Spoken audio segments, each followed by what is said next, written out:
Senior executives at Nissan, they say the company can survive up to 12 or 14 months.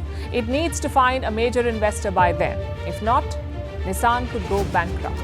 365 dias. É esse o tempo que a Nissan tem para tentar reverter seu destino. Sendo mais específico, essa é a previsão que um relatório da própria empresa apontou no final de 2024. 12 a 14 meses para conseguir liquidez e resgatar seu portfólio de veículos. Segundo esses mesmos relatórios, a situação é crítica. Lucros despencando, caixa perto do zero e pânico tomando conta dos corredores da diretoria da empresa, que já vem explorando todas as alternativas para evitar um eventual colapso. Dentre as soluções discutidas estão alianças com outras empresas, rodadas de investimento e as clássicas fusão e aquisição, o que, a depender do acordo costurado, poderia colocar um fim na marca Nissan. Durante décadas, esse nome foi sinônimo de inovação e confiabilidade, mas como continuar competindo com a entrada de tantos nomes novos na indústria, que conseguem produzir mais gastando menos? Os últimos anos ofuscaram o nome Nissan. Seus elétricos não vingaram, seus veículos tradicionais caíram na irrelevância e hoje a montadora parece estar caminhando para o fim. Mas afinal, o que há de tão errado para a Nissan? E o que ela pode fazer para sair dessa emboscada?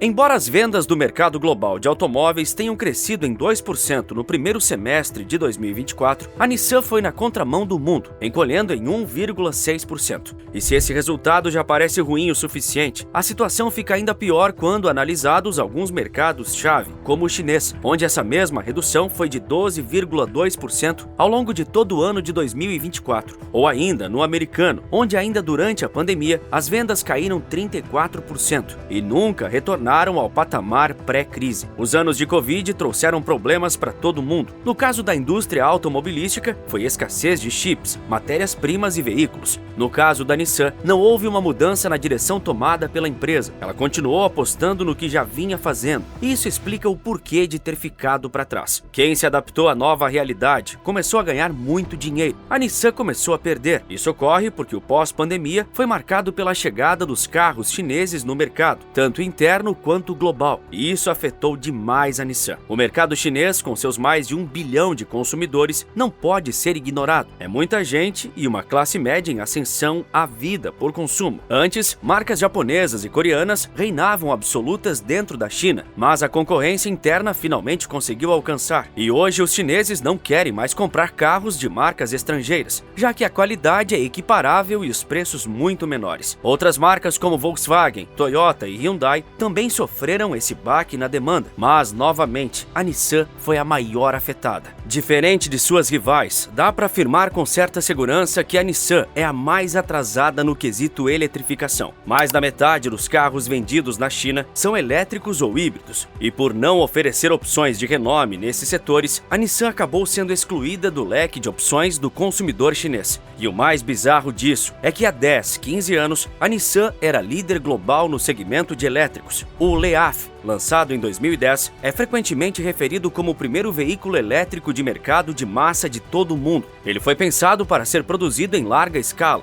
e chegar ao consumidor final. No entanto, mesmo com o fator inovação pesando muito, ele não recebeu tantas atualizações quanto seu concorrente, e aos poucos, Tesla e BYD foram o ultrapassando. Outro detalhe são os veículos híbridos. No mercado americano mesmo, a Nissan não possui um híbrido sequer. O lançamento do Rogue em 2025 marca a chegada do primeiro híbrido da montadora em terras americanas, mas em um mercado já dominado por outras montadoras muito mais bem estabelecidas, fica difícil imaginar que esse lançamento vai vingar e salvar a fabricante japonesa. A Nissan até tinha intenção de eletrificar sua frota, mas nos poucos lançamentos que fez, ainda faltava aquele toque especial de design que veio com esses carros. Faltava a sofisticação dos Teslas ou o design futurista dos BYDs. E mesmo para o consumidor que não se importa com o fator combustível, ainda há outro detalhe que não dá para deixar escapar: o preço. Por concentrar muita indústria de base, mão de obra e investimentos massivos de todo o mundo, as montadoras chinesas conseguem praticar preços difíceis de competir para uma concorrente estrangeira. Isso é particularmente importante no momento de expandir para países em desenvolvimento. Carros ficaram muito mais caros caros nos últimos 5 anos, com fabricantes chineses sendo capazes de oferecer preços até 30% mais baixos. Não há montadora que resista. Um reflexo disso é a expansão da BYD aqui no Brasil. 2 anos atrás, você nem ouvia falar dessa marca. Hoje já é possível ver os elétricos rodando pelas ruas de todas as principais cidades. No entanto, isso não explica toda a crise da Nissan. Se o problema nos países em desenvolvimento é o preço, o que explica o encolhimento da Nissan nos Estados Unidos, que era um de seus maiores mercados e tem regras duras contra elétricos chineses. Enquanto a marca sangra, muitos dos concorrentes vêm prosperando e expandindo suas vendas nos Estados Unidos. Mas se o problema não é econômico, o que tem acontecido? Parte do problema se explica pelas estratégias de venda e pós-venda que a Nissan adotou no país, falhando em entender que na América o cliente sempre tem razão. Um belo exemplo disso é a política de garantia da montadora, que cobre as primeiras 36 mil milhas rodadas de seus lançamentos. Depois disso, a responsabilidade passa a ser inteiramente do consumidor. Isso vai na contramão de suas concorrentes, como a Toyota, que tem emitido recalls para arcar com reparos, mesmo nos menores indícios de problemas, apenas para preservar a sua integridade frente ao consumidor americano, que pode continuar contando com a montadora mesmo depois de anos de aquisição. Outro detalhe foram os incentivos de vendas que empurraram as concessionárias a vender carros de forma agressiva, algo difícil de sustentar a longo prazo, já que reduz os valores de revenda. Isso faz com que as vendas caiam logo em seguida, já que modelos seminovos podem ser encontrados por valores muito menores e em condições idênticas aos saídos da concessionária.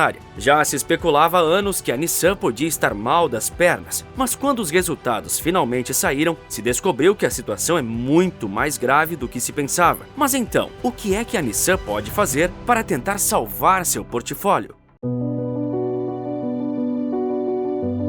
No final do segundo semestre de 2024, o que já se esperava aconteceu. A Nissan anunciou ao mundo que estava em crise, redução de 20% em toda a produção global, demissão de mais de 9 mil trabalhadores diretos e indiretos, o que representa algo em torno de 7% de seu quadro de funcionários, e uma série de reestruturações internas. Na verdade, a situação era tão grave que até mesmo o CEO, Makoto Uchida, decidiu abrir mão de 50% de seu salário até o problema ter se resolvido. No entanto, a Nissan rebateu todas as especulações de que estava em uma crise propriamente dita, afirmando que tudo não passava de um processo natural e que continuava a manter níveis robustos de liquidez e capaz de seguir investir em novos produtos e tecnologias. Além de afirmar que as informações vazadas pelo Financial Times de que tinha apenas 12 a 14 meses de vida eram mentira. Mas a verdade está aí para todo mundo ver. E isso explica a procura e, de certa forma, a pressa que a Nissan tem para encontrar um parceiro que injete liquidez em seu negócio ou tope entrar em uma fusão. E é daqui que surge o nome da Honda, a segunda maior montadora japonesa. Desde o final de 2022, quando os resultados financeiros da Nissan começaram a se deteriorar de forma alarmante, é ventilada a possibilidade de uma fusão entre as duas montadoras japonesas. Em 2023, esses mesmos rumores começaram a se tornar mais sólidos, ainda que os detalhes fossem escassos, mas tudo apontava que o negócio iria mesmo para a mesa de negociações.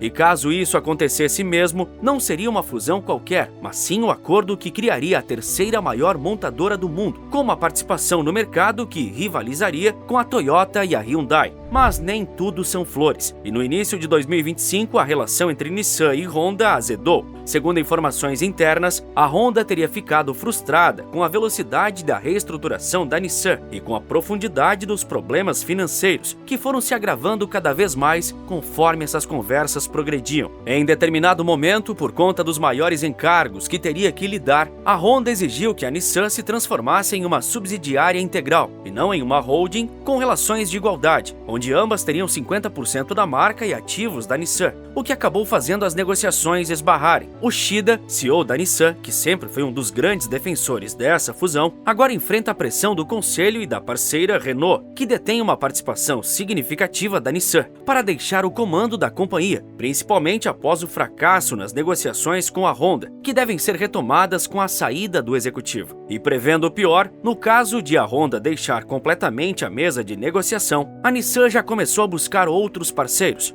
Segundo matéria do Financial Times, existem rumores de que um grupo japonês, liderado pelo ex-ministro Yoshihide Suga, teria abordado a Tesla para iniciar uma rodada de conversa sobre um possível investimento ou aquisição da montadora americana na Nissan. A intenção seria transformar a Tesla em um investidor-chave, colocando em negociação até mesmo as plantas industriais da Nissan nos Estados Unidos. Caso isso interessasse a montadora de Elon Musk, a intenção seria fazer uma troca de conhecimento, acelerando assim o processo de eletrificação da Nissan e garantindo uma presença maior da montadora nesse mercado, que vem sofrendo com atraso e a emergente concorrente chinesa. Outra possibilidade que também foi levantada e considerada pelo quadro de diretores da Nissan não veio sequer da indústria automobilística, mas de tecnologia pura. A Foxconn, fabricante de peças e componentes eletrônicos, conhecida por ser uma das fornecedoras de maior atuação na cadeia de produção da Apple, teria demonstrado interesse em adquirir a participação do grupo francês Renault na Nissan. Caso isso acontecesse, poderia acelerar o processo de inovação da montadora japonesa, mas mais importante que isso, injetaria liquidez no caixa da Nissan, o que parece ser a prioridade absoluta no presente, já que sem liquidez, a Nissan não vai conseguir continuar operando e pode ver o preço de suas ações cair ainda mais, o que seria o último prego de seu caixão. Em meio a um panorama de mudança no mercado, a queda da Nissan pode ser resumida na história de uma empresa que falhou em inovar. Sem inovar em design, potência ou energia, a montadora viu seu portfólio se tornar ultrapassado. E mesmo que afirme que continua investindo e que continuará atuando, como no próprio Brasil, onde continua fabricando como se nada estivesse acontecendo, a situação é, obviamente, bem diferente. Enquanto os dias passam, a Nissan fica cada vez mais perto do prazo que se autoimpôs. Portanto, é provável que mais notícias cheguem falando sobre negociações ou uma fusão. Mas se nada acontecer, talvez o futuro da marca seja ainda pior.